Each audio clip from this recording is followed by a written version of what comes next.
yung magkakapit? Ilang tatlo? Wala. May klo. Bakit may mga setting yung may ano yung bahay? Abay, hayaan mo sila. Kasi hindi nagkakalit naman.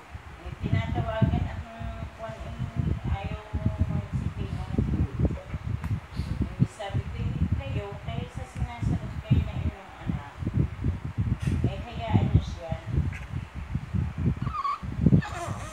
Kung ayaw niya kumain ng dala namin, eh di kumain kayo. Sabi ko na sa inyo eh. Mukha ko lang eh. Talagang Ewan siya, parang pinipilit yung sarili niya. eh kung kayo umuwi, hindi mapapaisip yun. Kaya sila ate hindi nanalo. Ngayon kayo magsasagot. Eh, parang wala naman. Ang layo